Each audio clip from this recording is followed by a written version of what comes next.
Hello వియాస్, ఎలా ఉన్నారు? మీరందరూ ఆనందంగా ఉండాలి అని మనస్ఫూర్తిగా కోరుకుంటూ welcome back to our channel. నేను మీ ఆంధ్ర అమ్మాయి నిర్మల. ఇవాల్టి వీడియోలో మన వియాస్ అందరికీ కార్తీక పౌర్ణమి రోజున ఉదయం సమయంలో నేను పూజను ఏ విధంగా ఆచరించాను, అలానే నక్షత్ర దీపాలను ఏ విధంగా పెట్టుకోవాలి, నక్షత్ర దీపాన్ని పెట్టుకోవటం వల్ల కలిగే లాభాలేంటి, అలానే కార్తీక మాసంలో నదీ స్నానం వల్ల ఎన్నో పుణ్య ఫలితాలు కలుగుతాయి.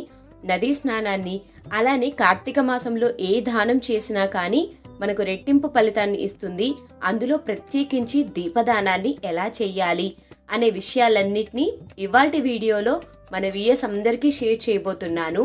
వీడియోని ఎక్కడ స్కిప్ చేయకుండా ఎండ్ వరకు చూడాలి అని ప్రతి ఒక్కరిని మనస్ఫూర్తిగా కోరుకుంటున్నాను. వీడియో నచ్చినట్లయితే తప్పకుండా లైక్ చేయండి, షేర్ చేయండి, సబ్స్క్రైబ్ చేయండి. ఇప్పుడైతే లేట్ చేయకుండా వీడియోలోకి అయితే వెళ్ళిపోదామా. కార్తీక మాసం అనంగానే వేకువజామునే లేచి చుక్కలు వెళ్ళక ముందే ఇంటి ముందు దీపాన్ని అనేది వెలిగిస్తాము.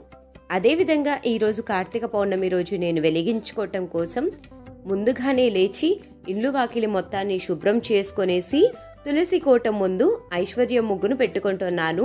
ఐశ్వర్య ముగ్గునే నక్షత్ర ముగ్గు అని కూడా అంటారు. ఈ నక్షత్ర ముగ్గు పెట్టుకోవటం చాలా సులభం. 1-2 సార్లు ట్రై చేసినట్లయితే చాలా చక్కగా వస్తుంది.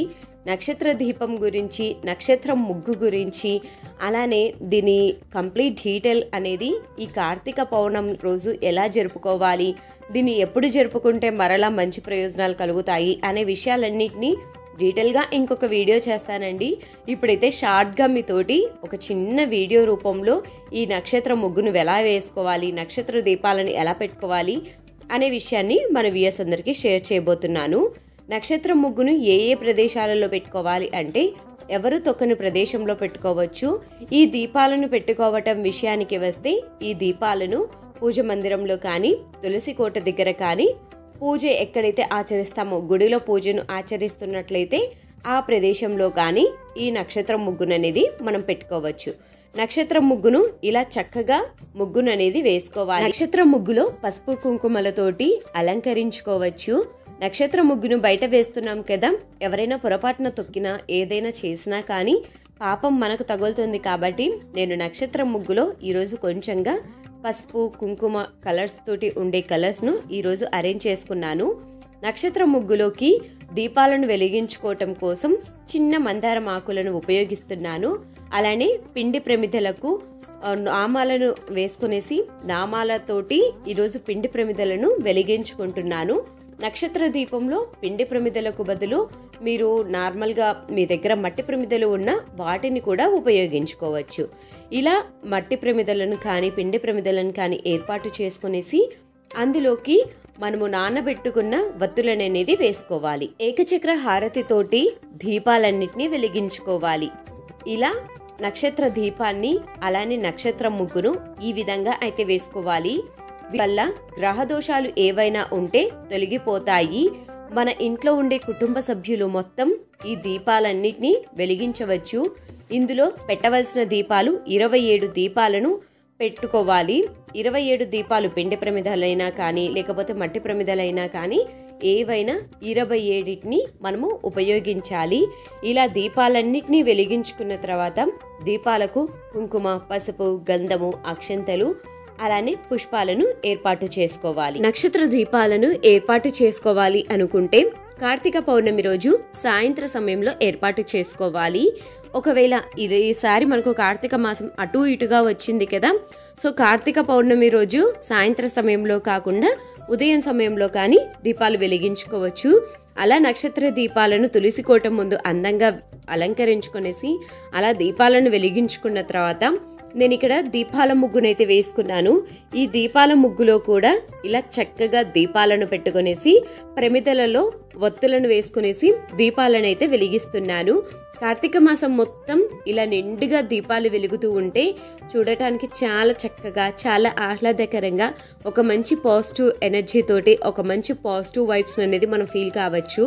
కానీ కార్తీక పౌర్ణమి రోజు కానీ ద్వాదశి రోజు ఇలాంటి రోజులలో మనం ఎక్కువగా దీపాలు పెడుతూ ఉంటాం కాబట్టి పిల్లలు ఉంటారు, చాలా జాగ్రత్తగా ఆ దీపాల దగ్గరికి వెళ్ళవద్దు అని చెప్తూ ఉండాలి మనము. సో ఇలా ఫైనల్గా అయితే నక్షత్ర దీపాలను అలానే ఇంటి ముందు ముగ్గులో పెట్టుకున్న దీపాలను చూసి ఒక్కసారిగా నేను మురిసిపోయాను. ముగ్గులో పెట్టుకున్న దీపాలకు పుష్పాలను ఏర్పాటు చేసుకొనేసి ఇక తులసి కోటకు దీపధూప నైవేద్యాలను సమర్పించి అనంతరం ఇక నమస్కారం చేసుకునేసి తులసి కోట చుట్టూ ప్రదక్షిణలు చేసుకోవాలి. తులసి కోట చుట్టూ ఈ కార్తీక మాసంలో ఎన్నిసార్లు ప్రదక్షిణ చేస్తే అంత పుణ్యం అనేది వస్తుంది. తులసి కోటను సాక్షాత్తు శ్రీ మహావిష్ణు స్వరూపంగా భావిస్తాము. ఈ కార్తీక మాసంలో తులసి కోటను నిత్యం పూజించటం వల్ల శ్రీ మహావిష్ణు యొక్క ఆశీస్సులు మనకు ఎల్లవేళలా లభిస్తాయి. అలానే ఇక పూజ మొత్తం పూర్తయిపోయింది బయట. ఇక ఇంట్లో అయితే దీపం వెలిగించుకుందామని చెప్పేసి పూజకు కావాల్సిన ఏర్పాట్లన్నింటినీ చేసుకున్నాను. ఇలా పూజకు కావాల్సిన ఏర్పాట్లన్నింటినీ చేసుకునేసి దీపాన్ని అయితే వెలిగించుకుంటున్నాను. కార్తీక మాసంలో వీలైనన్ని రోజులు ఉసిరితోటి దీపారాధన చేసుకోవటం చాలా శ్రేష్టమైనది. ఉసిరికాయలు ఈరోజు కార్తీక పౌర్ణమి రోజున ఇలా ఉసిరికాయలతోటి దీపం వెలిగించుకుంటే ఇంకా చాలా శుభప్రదం. ఈరోజు నాకు పూజకు బిల్వపత్రాలు అనేది అందుబాటులో ఉన్నాయి. అందుకే శివుని యొక్క అష్టోత్తరాలు బిల్వాష్టకం చదువుకుంటూ ఇక దేవునికి బిల్వ పత్రాలనైతే సమర్పిస్తున్నాను. కార్తీక మాసంలో ఈ బిల్వపత్రాలతోటి శివుణ్ణి పూజించాము అనుకోండి, శివునికి ఏది పెట్టినా ఏది పెట్టకపోయినా బిల్వపత్రాలతోటి పూజ చేస్తే చాలా మంచి ఫలితాలు అనేది లభిస్తాయి. ఈ బిల్వపత్రాలు ఎక్కడైనా దొరికినట్లయితే ఒక్కటేసారి బిల్వపత్రాలను తీసుకునేసి వచ్చి ఆ బిల్వపత్రాలను ఒక డబ్బాలో పెట్టుకునేసి స్టోర్ చేసుకోండి.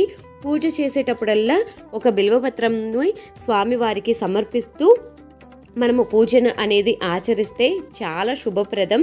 ఇక ఫైనల్గా పూజ మొత్తం పూర్తయిపోయింది. ఇక నైవేద్యాలను ధూపాన్ని అన్నిటినీ సమర్పించాను స్వామి అమ్మవార్లకు. ఇక కార్తీక పౌర్ణమి రోజు ముందు రోజే దీపాలనేది వెలిగించాను కదా. ఎలాగో కార్తీక సోమవారం ఉదయాన్నే ఇక పూజ అనేది పూర్తి చేసుకుంటాము. ఇక శివాలయానికి అలా వెళ్దామని చెప్పేసి కర్మన్ఘట్ టెంపుల్కి అయితే వెళ్ళాను. కర్మన్ఘట్ టెంపుల్ అనగానే ముందుగా మనకు గుర్తు వచ్చేది హనుమాన్ టెంపుల్. ఈ టెంపుల్ చాలా ఫేమస్. ఇక్కడ కొన్ని ఆవులు కూడా ఉండిపోయాయి.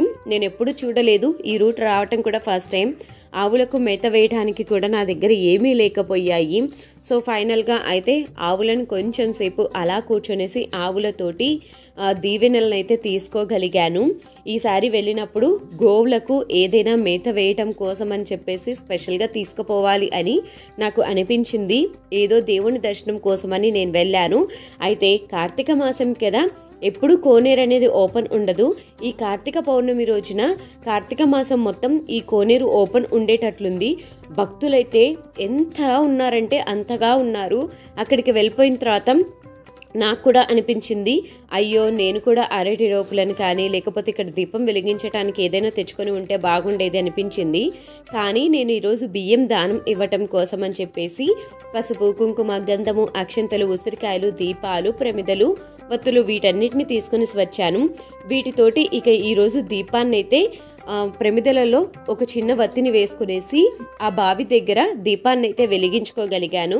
బావిలోకి స్నానాన్ని ఆచరించట్లేదు, జస్ట్ లైక్గా దీపాలను వేసుకోవటానికి మాత్రమే ఆచరించారు. సో నీటిలో దీపాలను వదలడం ఈ కార్తీక మాసంలో చాలా శ్రేష్టమైనది. ఏదో నాకు కలిగిన అనుభూతిలాగా భావించి ఈరోజు నేను కార్తీక మాసంలో నీటిలో దీపాలను వదులుకోవటం కోసం ఒక ప్లాస్టిక్ డబ్బా అయితే నా దగ్గర ఉంది. దాని మూతను ఉపయోగించి నీటిలో పసుపు, కుంకుమ, గంధము, అక్షంతలు, పుష్పాలు, దీపాన్ని ఇలా వదులుకొనేసి నదీ స్నానాన్ని ఎలానో ఆచరించలేం కదా, నది నీటితోటి కొంచెం అలా మనం పైన చల్లుకున్నా కానీ స్నానం చేసినంత పుణ్యం అయితే లభిస్తుంది. అలా ఈసారి బావిలో నదీ స్నానాన్ని ఆచరించగలిగాము. ఎన్నో జన్మల పుణ్యం కలిగితేనే అలా నది స్నానాన్ని ఆచరించగలము. కానీ వీలు కుదరని పక్షంలో ఏం చేస్తాము, మన తల మీద కొన్ని నీటిని చల్లుకున్నా కానీ అది నది స్నానం కిందకే వస్తుంది. ఇక దేవుని దర్శనం మొత్తం పూర్తయిపోయింది. బయటికి వచ్చి చూశాను, ఎక్కడ చూసినా కానీ దీపాలు నిండుగా పెట్టేసి దేవుని పూజ మందిరాన్ని ఇక దేవుని దగ్గర కొంచెం కూడా గ్యాప్ లేకుండా చేసేశారు. చాలా ఆహ్లాదకరంగా, చాలా డివోషనల్ ఫీలింగ్గా అనిపించింది. ఇక దీపదానం ఇవ్వటం కోసం ముందుగా ఒక ఆకు, అలానే బియ్యము మన స్తోమతకు తగ్గట్లుగా ఈ దీపదానాన్ని ఇవ్వచ్చండి. ఒకవేళ బియ్యము ఇవేమి ఇవ్వలేమనుకున్న వాళ్ళు ఒక 2 ఉసిరి దీపాలను కానీ పిండి దీపాలను కానీ ఏర్పాటు చేసుకునేసి మన తాహతకు తగినట్లుగా దక్షిణను ఏర్పాటు చేసుకునేసి కూడా దీపదానాన్ని ఇవ్వచ్చు. ఈరోజు నాకు అందుబాటులో పండ్లు అనేది లేదు, అందుకే నేను ఖర్జూరాలను అలానే కొన్ని బియ్యాన్ని 2 ఉసిరి దీపాలను అలానే ఆకులు ఒక్కలు ఇలా ఏర్పాటు చేసుకునేసి ఉసిరికాయల మీదుగా దీపాలను ఏర్పాటు చేసుకునేసి ఈరోజు దీపదానానికి ఏర్పాట్లయితే చేసుకుంటున్నాను. దానికి తోడు మనకు తాహతలో ఉన్నంత దక్షిణను కూడా మనము దేవునికి అలానే అయ్యకు ఇవ్వచ్చు. ఈ కార్తీక మాసంలో దీపదానం అనేది చాలా పుణ్య ఫలితము. మనం చేసిన పాపాలన్నీ తొలగిపోవటం కోసం ఈ దీపదానం కూడా ఒక మంచి రిజల్ట్ అనేది ఇస్తుంది. మీ దగ్గరలో ఉన్న ఏదో ఒక పూజారి దగ్గరికి వెళ్ళి ఇలా దీపదానాన్ని ఈ కార్తీక మాసంలో ఇవ్వండి, చాలా శుభప్రదం. ఇలా దీపదానాన్ని ఇవ్వటం కోసం పిల్లలు కూడా చాలా ముందుగా వచ్చేసారు. ఏదైనా ఇవ్వాలి అంటే పిల్లలకు చాలా ఇంట్రెస్టింగ్గా అనిపిస్తుంది కదా. అలా పిల్లలకు ఇంట్రెస్టింగ్గా ఉన్నదాన్ని నాన్న ఈసారి నేను ఇస్తాను, ఇంకోసారి మీరిద్దరు అని చెప్పేసి ఇక అక్కడ దీపదానం చేసేసి ఇక ముందుకు వచ్చేసి దేవుని విగ్రహాలన్నింటినీ దర్శించుకునేసి శివలింగాన్ని వీటన్నిటిని దర్శించుకుందామని వచ్చాను. ఇక్కడ చూస్తే మిరాకిల్ ఏంటంటే అక్కడ పూజకు కావాల్సిన ఏర్పాట్లన్నిటినీ అక్కడ సిద్ధం చేసి పెట్టారు. చాలా మంచిగా అనిపించింది.